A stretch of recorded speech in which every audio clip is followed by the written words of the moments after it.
মধ্যপ্রাচ্যের পর এশিয়া মহাদেশে দুই পরমাণু শক্তিধর দেশ ভারত ও পাকিস্তানের মধ্যে চলছে তুমুল উত্তেজনা। আমাদের হাতে এসেছে গুরুত্বপূর্ণ আপডেট আন্তর্জাতিক সংবাদ। শুরুতেই থাকছে একটি চাঞ্চল্যকর প্রতিবেদন। ভারতের S-400 বিমান প্রতিরক্ষা ব্যবস্থা ধ্বংস করে দেওয়ার দাবি পাকিস্তানের।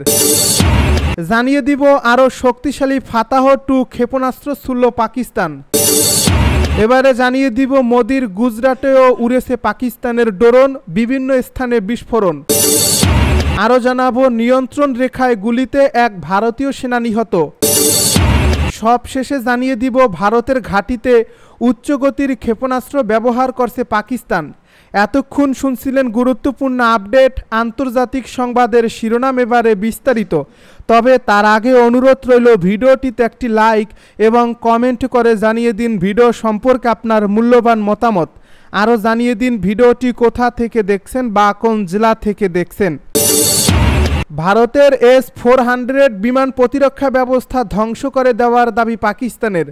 কাশ্মীর ইস্যুতে চলমান উত্তেজনার মধ্যে এবার ভারতের অত্যাধুনিক আকাশ প্রতিরক্ষা ব্যবস্থা S-400 ধ্বংসের দাবি করেছে পাকিস্তান। ভারত এই আকাশ প্রতিরক্ষা ব্যবস্থাটি রাশিয়ার কাছ থেকে কিনেছিল। পাকিস্তানের দাবি অপারেশন বুন ইয়ানুম মারশুসের অংশ হিসেবে তারা ভারতের পাঞ্জাবের জলন্দর জেলার আদমপুরে অবস্থিত S-400 বিমান প্রতিরক্ষা ব্যবস্থাকে সফলভাবে লক্ষ্যবস্তু করে ধ্বংস করছে।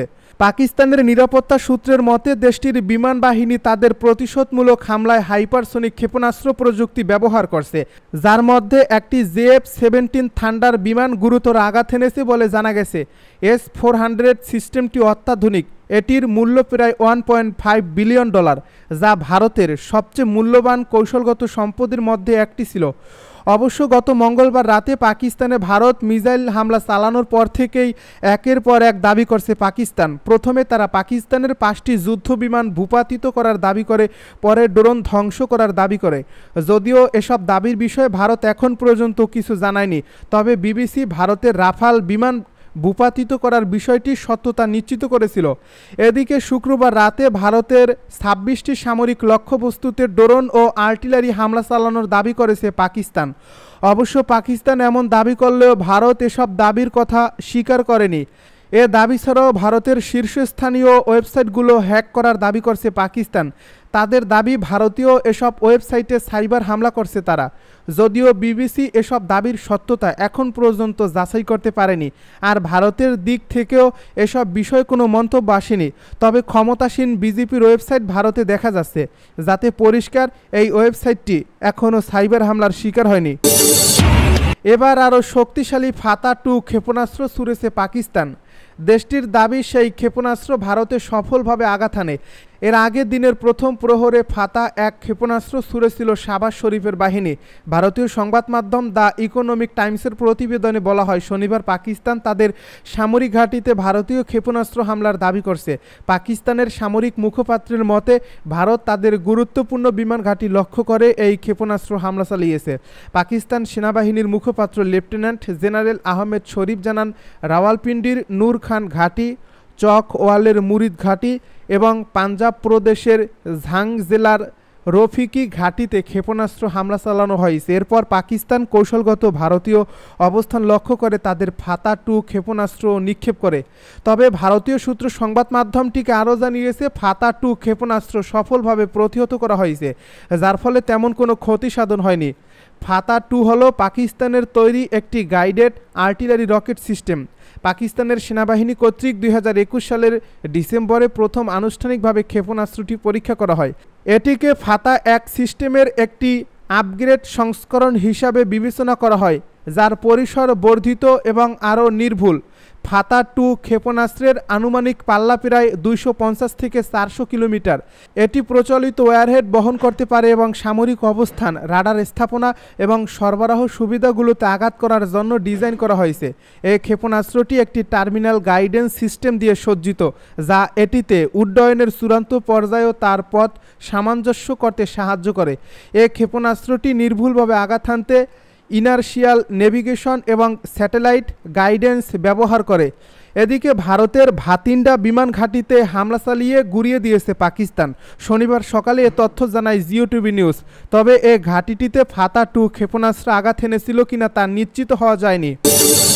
মোদির গুজরাটেও উড়েছে পাকিস্তানের ড্রোন, বিভিন্ন স্থানে বিস্ফোরণ। ভারতের ক্ষেপণাস্ত্র হামলার জবাবে পাল্টা হামলা শুরু করেছে পাকিস্তান। ইসলামাবাদ বলছে অপারেশন সিঁদুরের যথাযথ প্রতিক্রিয়া হিসেবে বুনিয়ান উন মারসুস নামে এই অপারেশন শুরু করা হয়েছে। এর অংশ হিসেবে ভারতের বিভিন্ন এলাকায় ড্রোন পাঠিয়েছে পাকিস্তান। ভারতের গণমাধ্যম টাইমস অফ ইন্ডিয়া জানিয়েছে ভারতের 26টি স্থানে নতুন করে ড্রোন হামলা শুরু করছে পাকিস্তান।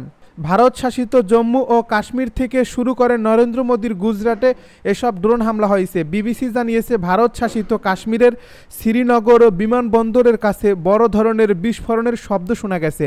সেখানে 20 মিনিটের মধ্যে 5টি বিস্ফোরণের ঘটনা ঘটছে। সরকারি কর্মকর্তা বা সামরিক বাহিনী কারোর পক্ষ থেকেই এখনও এ বিষয়ে কোনো মন্তব্য আসেনি।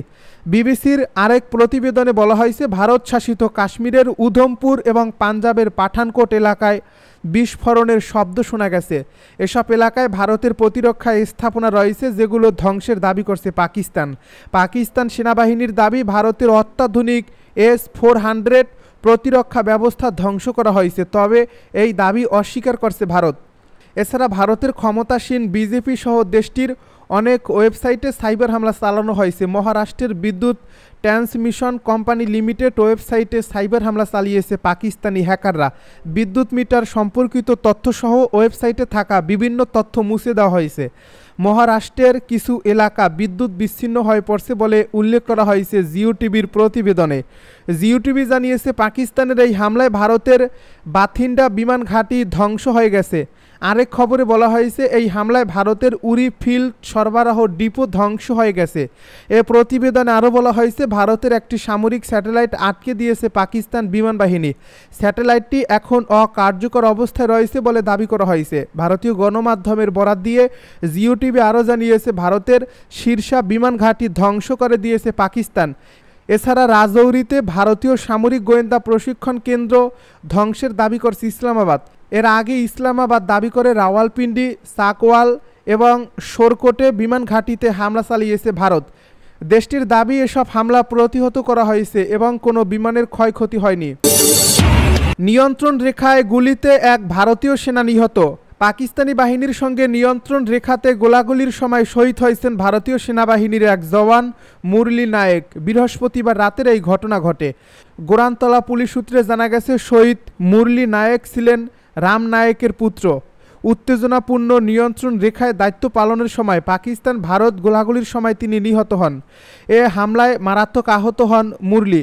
তাকে দিল্লিতে এয়ারলিফট করে নেওয়ার চেষ্টা ব্যর্থ হলে সেখানেই তিনি শেষ নিঃশ্বাস ত্যাগ করেন। তিনি অবিবাহিত এবং পরিবারের একমাত্র সন্তান ছিলেন। শহীদদের বাড়িতে গিয়ে এক পুলিশ কর্মকর্তা বলেন, আমরা মুরলী নায়েকের বীরত্ব ও আত্মত্যাগের সেলুট জানাই। জাতি তার আত্মত্যাগ কখনো ভুলবে না। এদিকে শুক্রবার মুখ্যমন্ত্রী এন চন্দ্রবাবু নাইডু শ্রী সত্য সাই জেলায় সফর করছেন। প্রশাসন সূত্রে জানা গেছে মুখ্যমন্ত্রী শহীদ পরিবারকে উপযুক্ত আর্থিক সহায়তার ঘোষণা দেবেন। ভারতের ঘাঁটিতে উচ্চগতির ক্ষেপণাস্ত্র ব্যবহার করছে পাকিস্তান। ভারতীয় বিমান ঘাঁটি লক্ষ্য করে উচ্চগতির ক্ষেপণাস্ত্র ব্যবহার করার অভিযোগ করেছেন ভারতীয় সেনাবাহিনীর কর্নেল সোফিয়া কুরেশি। এদিকে ভারতের পররাষ্ট্র সচিব বিক্রম মিশ্রি অভিযোগ করেছেন, আমি আগেও অনেকবার বলেছি পাকিস্তানি কর্মকাণ্ডই উস্কানিমূলক এবং উত্তেজনা বৃদ্ধি করছে। এর প্রতিক্রিয়ায় ভারত পাকিস্তানি পক্ষের এই উস্কানিমূলক এবং উত্তেজনা বৃদ্ধির বিরুদ্ধে দায়িত্বশীল প্রতিক্রিয়া জানিয়েছে। তিনি আরও দাবি করেন, আজ সকালেও আমরা এই উস্কানিমূলক কাজের পুনরাবৃত্তি দেখেছি। অপরদিকে ভারতীয় বিমান বাহিনীর উইং কমান্ডার ভূমিকা সিং বলেন, পাকিস্তান বেসামরিক এলাকা এবং সামরিক অবকাঠামো লক্ষ্য করে প্রচুর অস্ত্র, ড্রোন এবং দূরপাল্লার অস্ত্র ব্যবহার করছে। তিনি আরও বলেন, পাকিস্তানের সেনাবাহিনী নিয়ন্ত্রণ রেখা বরাবর ড্রোন ব্যবহার করছে এবং ভারী ক্যালিবারের অস্ত্র দিয়ে আমাদের বিমান ঘাঁটিগুলোকে লক্ষ্যবস্তু করছে।